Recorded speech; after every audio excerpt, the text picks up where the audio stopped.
Part 1. Hello? Jake, is that you? The magical dog yawned and rubbed his eyes a few times before picking up the phone. Ice King? He asked in disbelief. What the glop do you want? Do you me and Finn have to go over to the Ice Kingdom and kick your sorry behind again? No, of course not. Why are you calling me? Jake demanded. He turned to look at Finn, who was still asleep on the bed and hadn't woken up from the continuous phone ringing. You stole something from me, Ice King hissed, in the best but still lame way to sound threatening. And I demand you return it to me immediately. Jake sighed. Ice King, we didn't steal your underwear. It's on you. Look underneath your blue dress. I'm not wearing a dress. It's a shirt that comes down to my ankles. It's a dress, dude. No, that's not what you stole from me. It was not my underpants. Wait, hold on. Oh, good, they're still here. All right, my underwear is still on, and that's not what you stole from me. You and Finn stole my elixir, and it's crucial that I get it back. By now, Jake was fully awake and holding the phone with one paw while using the other one to get a sandwich out of the fridge. He waited until he bit down on the meatball marinara when he said, "We didn't steal your anything." "What?" Ice King cried in complete confusion. Jake was courteous and swallowed. "I said we didn't steal anything. Now, I'm going to finish my sandwich and get back to bed. If you call again, Finn and I will come over there and kick your butt." "Wait, don't hang up." "What?" "That sandwich. Is the bread whole wheat?" Jake hung up the phone and threw it from the dining room table to the couch. "I swear," he growled, "Ice King is whacked in the brain." "No way, dude. You actually had the nerve to ask if your sandwich bread was whole wheat? What's the matter with that guy?" Finn laughed. The 13, almost 14-year-old human boy proceeded to cook bacon on the skillet. "I didn't even hear the phone last night. I was sacked out. Sounds like a baby." Jake scoffed. "A baby octopus," he added. "What's that supposed to mean?" "I'm not sure." "All right, then." Finn flipped the bacon and cracked a few eggs in another skillet besides the other one. "You know, I was so tired. Marceline took me flying through Thursday. You should have seen it, Jake. It was so math. Finally, she had to go home because the sun started to rise, and we lost track of time. We barely made it back to our cave when it was officially morning." Jake nodded and sipped his coffee. Bimo kindly poured him some more, and in response, he smiled and patted his robotic friend on the head as a thank you. "So," Jake said casually, "why haven't I seen Miss Queen of Mean around? Don't you two usually hang out and stuff?" "Well, yeah, but she's busy doing her own stuff too," Finn replied. "What kind of stuff?" "You know, stuff. Adult stuff." "Adult stuff?" "Yeah, that stuff. She's only 17, or at least she only looks 17. How much adult stuff can a teenager like her do?" Finn turned the fire off the bacon and set it on a plate of paper towels, now putting his focus on 3 eggs he was frying. "Well, she's immortal, dude. She's been 17, or however old she is, for well over 1,000 years. Mentally, she's an adult. Therefore, she can do adult stuff." Jake laughed. "I don't see Marceline as an adult, dude. Sorry. She might as well be our age." The human boy scoffed. "I would have loved to see Marceline when she was my age back then. I can't imagine what it would be like if I was 17 forever. Can you?" "Well, 17 in dog years is really old, so no. I can't imagine being an old fart my whole life." Jake morphed his face so he had multiple wrinkles across it. "Where's the prune juice?" he asked in an old man's voice. Finn laughed. "I'm just saying, it'd be cool to see Marceline young like me. We could hang out. I finally wouldn't be the younger one, you know? I'd probably be taller than her, too. Easier to smooch." "Jake!" The dog laughed. "I'm kidding, man. Just serve me up some eggs, brother." "What time is it?" Finn flipped the spatula in the air and caught it. "Breakfast time." There was a loud banging on the door of Finn and Jake's treehouse. Jake opened the door and grew under frustration. "Ice King," he groaned. "I checked my whole domain, from my laundry basket to my secret fortress to Gunther's playhouse to under my bed, and finally in my pillowcases," Ice King cried. He lifted his arms above his head. "I wasted my entire weekend trying to find my potion. Now give it to me!" Jake rolled his eyes. Dude, look. Even if I did have it, I probably wouldn't give it to you. What? Why not? You plus a magic elixir potion equals bad news. Duh. He started to shut the door. Wait, Ice King said. Jake, that potion was not evil. It's an age-shifting potion. I was going to drink it so I would turn 30 years younger. If the potion falls into the wrong hands, we're in serious trouble. Don't you mean you're in some serious trouble? Because you'll still be old. Potato patata. Jake, please, help this old Ice King. Jake rolled his eyes. So first you're accusing me and now you want my help? I'm the kind of guy that rolls with punches. Right, Jake sighed. Fine. When was the last time you saw your potion? Finn whistled happily as he proceeded to Marceline's cave. It was a surprise visit, but who didn't love surprises? Okay, Marceline didn't like surprises, but whatever. She never got mad at him. Okay, she did get mad at him, but never so mad that she wanted to kill him. In some ways, he was untouchable. Cool.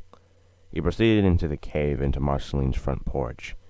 Marceline, he called as he knocked on the door. It's Finn. We haven't hung out since Thursday night. Everything cool? He yelled out. There was no reply. He huffed.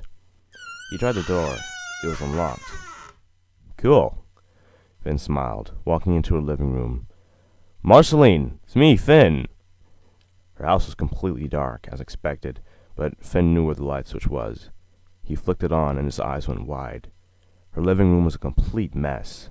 The couch was clawed up, lamps were broken, everything was shattered and smashed on the ground. Did you throw a party and not invite me? Finn asked. Not cool, Marcy. Finally, there was a crash noise. It sounded like it came from the upstairs bedroom. Finn was alarmed by the sudden crash and headed upstairs. Everything okay? He called. When he was upstairs, he headed to her room and opened the door. The room looked the same as her living room. Everything was a complete and total disaster. Now Finn was worried. Marceline, he called. He stepped into her bedroom, carefully avoiding shards of glass. Are you hurt? It's okay, I can help. Finn, a soft croak whisper surprised the adventurer, but he followed where he heard the sound. He opened her closet, and in the corner was someone. The light, the stranger said. Get rid of the light. Oh! Finn turned off the bedroom light switch. Now he wasn't able to see her bedroom, but he knew her room well enough to maneuver through the dark closet. I'm here to help, he said. Reach out your arms. I'll carry you downstairs. Keep me away from the light, the stranger replied. Whoever it was, it sounded like a little girl who was weak. The Finn grabbed her arms, and he carried her against his chest, with her arms and legs dangling. Carefully, Finn walked out of the bedroom, and he was about to head to the living room. Wait, I left the light switch on, he remembered. Hey girl, are you hurt? Finn asked softly. If you're hurt, I can help, but I need a little light to see, okay? Bathroom, she breathed. Go to the bathroom. The girl hugged herself against him tightly. Finn could feel her soft hair tickle his skin. He could smell her scent. She smelled good, and he got overwhelmed for a moment before remembering where Marceline's bathroom was. He headed back into her bedroom and into the bathroom. Set me in the tub, the girl said softly. Finn carefully placed her into the bathtub and unhooked her cold fingers around his neck, gently setting her in. Girl, I'm gonna turn on the light, okay? He assured. He slowly turned the knob of the light switch, stopping once he could make out the little girl's face. She was pale. Her skin was a grayish blue, and she had long ebony hair, and was wearing a black dress that was so loose it looked like it was going to fall off. She was thin and small, much smaller than him. She didn't look younger than him. She looked his age, actually. She also looked very familiar. Finn wondered why she was in Marceline's house. He suddenly came to the conclusion. Is Marceline? He gasped. She opened her eyes and stared at him with dreary black orbs. Help, Finn. As soon as he realized who she was, he was at her side, leaning over the tub. Marcy, what happened? What's wrong with you? My body, she mumbled. It's reverted. I'm 13. I'm weak and I can't move. What do you need me to do? Tell me. She reached out her small hand and went on his shoulder. In my fridge on the door is a bottle of blood. I keep for extreme emergencies. Bring it to me, please. Finn didn't need to hear much more. He took off running down her stairs and into her kitchen. He opened her fridge, and lo and behold was a bottle of blood she was talking about. Something must be seriously wrong with Marceline if she needs to drink actual blood. Once she told him that blood was like medicine to vampires. They need to drink it if they let themselves get too weak. Sheets of red wouldn't help them. He headed back upstairs and was finally back in her bathroom. Here, Marceline, tip your head back. I'll give it to you, Finn said. She did as he told her and slowly began to drink the bottle of blood. Finn held the bottle steady against her lips until she finally humphed to let him know that was enough. When he took the bottle back, half of it was already gone. She licked her lips and set the bottle down. Are you all right? I'm better, she answered. My body was so weak, I couldn't go anywhere. Marceline, are you 13? Finn asked. What happened to you? I don't know, she answered, but I have to find a way to revert back to my actual age. What'll happen if you don't? I don't know. All I know is that the weaker I am, the more blood I have to drink, the more vulnerable I am. Finn grunted. He went back into her bedroom. Finn, where'd you go? Marceline cried. He searched her bedroom floor and finally found a belt somewhere in the mess. He walked back into her bathroom and lifted her up, tying the belt around her dress so it wouldn't fall off. Come on, Marceline. Come with me. You can stay with Jake and me until you're better. Marceline shook her head to object. No, I can't. You can, Finn confirmed. And technically I'm the older one, so you have to listen to me. She was too tired to fight him. She was asleep in his arms the whole way home. Finn was thankful that it was dark and he didn't run into anyone he knew, because his face was probably so red it could put a tomato to shame. What would he even say if someone saw him carrying a small, fragile-looking girl? They'd probably be suspicious at first glance. Marceline doesn't look asleep. She looks dead. Well, more dead than usual. Plus, she would kill him if he let anyone see her like this. She never actually told him, but he knew she'd be upset. When Finn arrived at his treehouse, he set Marceline down in a wheelbarrow in his garage. She stirred in her sleep and mumbled something illegible. I'll be right back, Marcy, he whispered. Please don't let her wake up, he thought to himself. After one more glance at the sleeping vampire, Finn trudged up the stairs and entered into his house. Jake, you here? He was still mentally debating if he should tell his best friend about Marceline. Jake was still uneasy about her, and she did provoke him a lot, but Jake would understand Marceline was in trouble, right? Hey there, a kind voice greeted. Finn turned around and saw Lady Rainicorn in the living room, holding up a cup of tea. Oh, hey, lady, Finn smiled. He then remembered vaguely about Jake telling him about Lady Rainicorn having dinner with them. How are you? I could be better, but I won't complain. How are you? I haven't seen you around Candygate for some time. I'm great, Finn replied. I've got an unconscious vampire in a wheelbarrow in my garage, he thought to himself. I need to hurry. If Marceline woke up, then she tried to leave, and he knew she was too weak for that, and too stubborn to listen to him. Say, where's Jake? Lady Rainicorn took a sip of her tea. He's in the kitchen, she answered. Thanks. Nice seeing you, he smiled, turning towards the kitchen. When he went in, he saw Jake standing over by a large pot. Hey, man. Jake turned around. Do you have any idea where we keep the cumin? The what now? The cumin. It's a spice. Finn then noticed all the cabinet drawers were left open. Man, you made a mess trying to find cumin. It's for my soup, Jake defended. He dipped a wooden spoon in the large pot and tasted the liquid. Man, I need cumin up in here. Anyway, brother, what's up? Moment of truth, Finn. Tell him about Marceline. You know you can't lie to him. Lying is wrong. Finn stammered. I was just, wondering. He trailed off, and Jake began to throw in chopped onions and carrots. Wondering what? He asked. Wondering, yes. Yes. If we can keep cumin in the attic, Finn exclaimed. Jake paused, throwing in vegetables. Cumin in the attic, he mused. That makes absolutely no sense. And yet it makes perfect sense because the attic is a perfect place to keep cumin! Stay here, bro! The dog then stretched himself out into the kitchen and into the upstairs bathroom, and Finn could hear him open the hatch to the attic. "I've got to hurry!" Finn exclaimed. He raced down to the living room and back into the garage, thankful to see Marceline was still asleep. He threw a blanket over her and wheeled her into the upstairs living room. "What's in there?" Lady asked curiously. Garden tools!" he cried. He was wheeling into the kitchen and accidentally bumped into the couch, making a pale white hand fall to the side. "Ah!" Lady Unicorn screamed. "Garden tools!" Finn shouted. He scurried and wheeled Marceline into the kitchen and then upstairs into the bedroom. He took the blanket and Marceline in his arms and then walked out into the balcony, where they had a ship installed as a lounging area, and settled Marceline on the couch, and then sighed in exhaustion.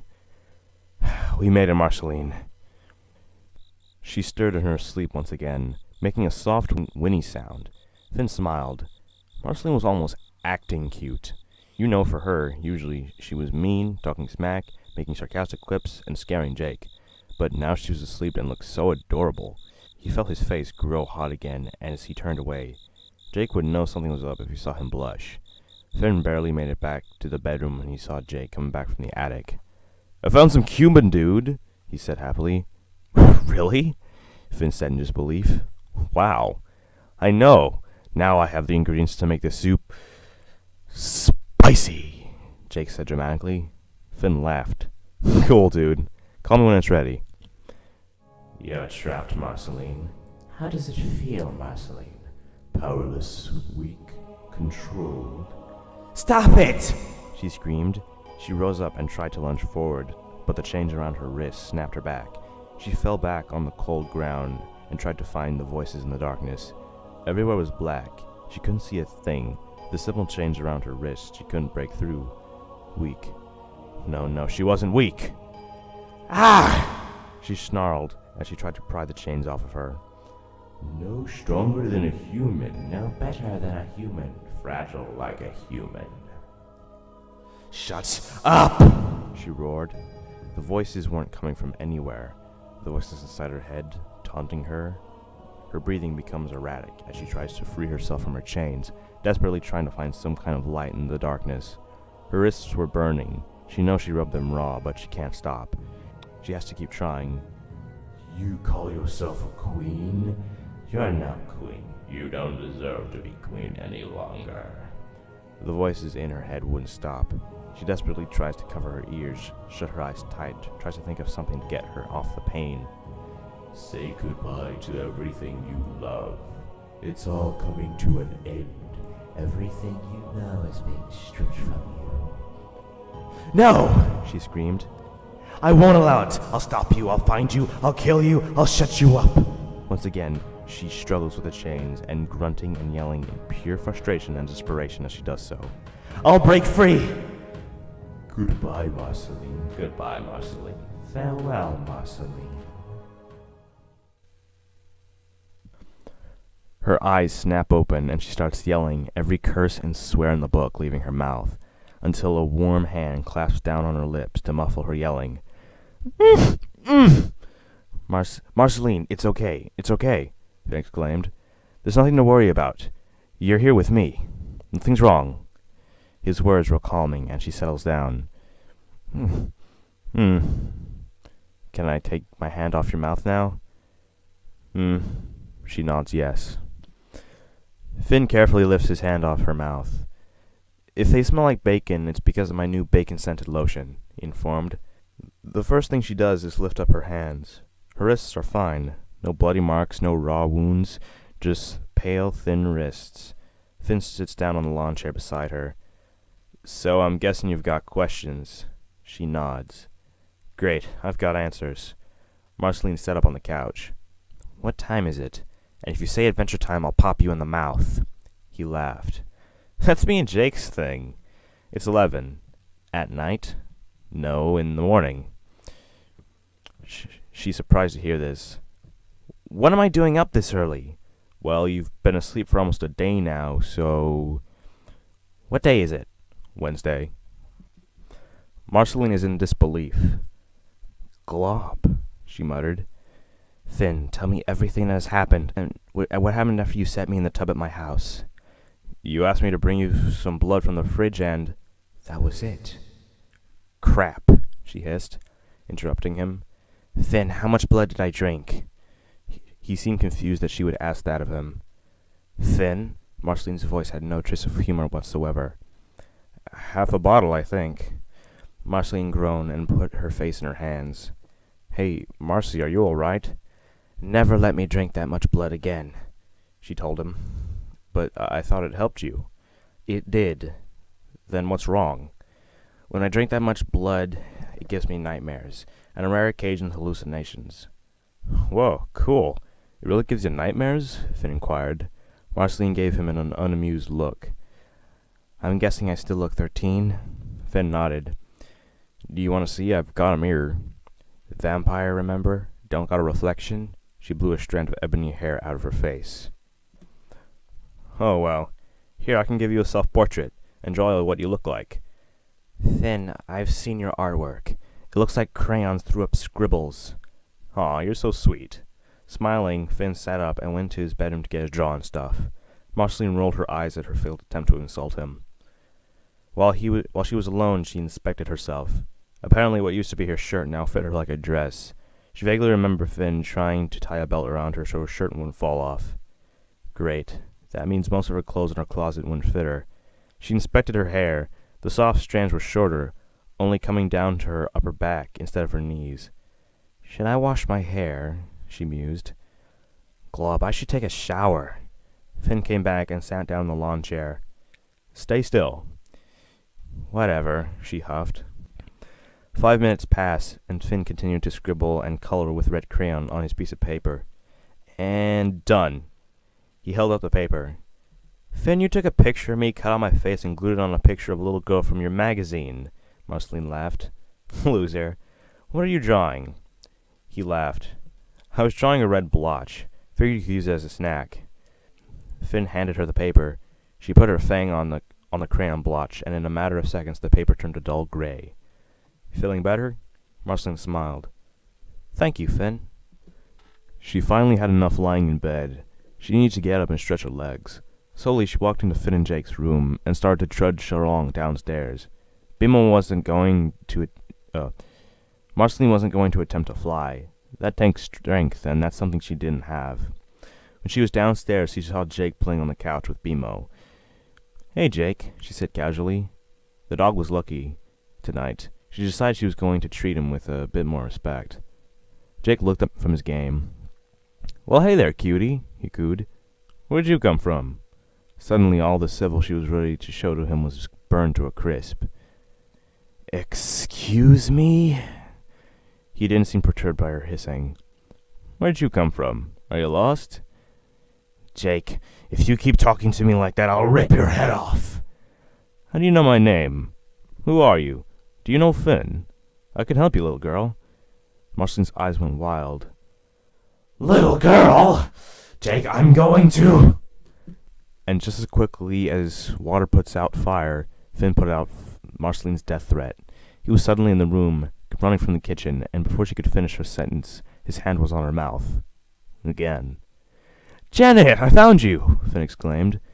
Now her rage wasn't on Jake, it was on Finn. She exclaimed. Finn ignored her while keeping his hand on her mouth, and he used the other arm to easily lift her petite body over his shoulders. Marceline cried. She couldn't fight him. Was she really that weak? Dude, who is she? Jake said. This is Princess Bubblegum's, cousin, Janet. If Marceline wasn't going to kill him for holding her down, she'd kill him for calling her Janet. Really? That's the name he came up with under pressure? Anyway, we're playing hide-and-seek. As you can see, I found her. I think we'll go back to the kitchen and eat some bread. You keep playing video games. The dog sat back in his seat. All right, man. I didn't know PB had a cousin. Neither did I. Bye now. Finn literally ran back to the kitchen and sat down Marceline on the kitchen counter. That was close, he exclaimed. Finally, her mouth was free. Explain yourself, Marceline hissed angrily. Okay, calm down. I haven't exactly, told Jake that you're staying here. How can he not notice I was here for nearly 2 days, or even recognize me? I'm 13, but that doesn't mean my whole identity's changed. Well, he's not the type of dog to notice things immediately, or recognize people. And for some hideous reason, he's agreed to help Ice King, so he's been spending his days out with that nerd. Finn puts his hands on his hip. So you want a sandwich? She regarded him with a glare, scary even despite the fact that she was younger. Finn, I'm not just 13, I'm weak. I'm awake during the day. I was weak enough so you could drag me into the kitchen. I work out sometimes. Finn muttered under his breath. Whatever is happening to me, I think it's more serious than we think. I think whatever it is also killing me. There was no humor in her voice. She was dead serious. Finn stopped smiling, and his eyes grew worried. What could possibly have done this to you? I don't know. Oh, come on, Marcy. You've been alive a long time. You've gone to parts of Oon no creature has dared to venture. Surely you've learned something along the line. Marceline opened her mouth to quip at him, but she suddenly shut it. Finn decided to make her thinking time his sandwich time. While he made himself a tuna sub, the vampire sat on the kitchen counter and thought hard about what he said. Finally, as he sat down halfway through his sandwich, she had an idea. Elixir! We only have orange juice and water. No, you weenie, an elixir could have done this to me. You know, a liquid elixir, potion, whatever you want to call it. I heard tale of old-time wizards and sorcerers mixing up powerful elixirs. However, they're usually done for common illnesses like colds, fevers, headaches, stomach flu. You get the idea. They could have made a potion, and they would make a potion and sell it to their town. So you think a wizard or sorcerer made an elixir that can revert age? That seems a little more serious than fixing a runny nose. Which means whoever made the elixir was very powerful. Marceline brushed a strand of hair out of her face. But I don't remember ever drinking an elixir, let alone noticing anything funny. Finn finished off his sandwich. Well, it's the only lead we have, so we might as well take it. What time is it? No. Well, come on, Marcy. No. Just once. Forget it. One time. Nuh-uh. For me? As if. Please? Fine. Once. Yes. What time is it? Marceline rolled her eyes. Adventure time.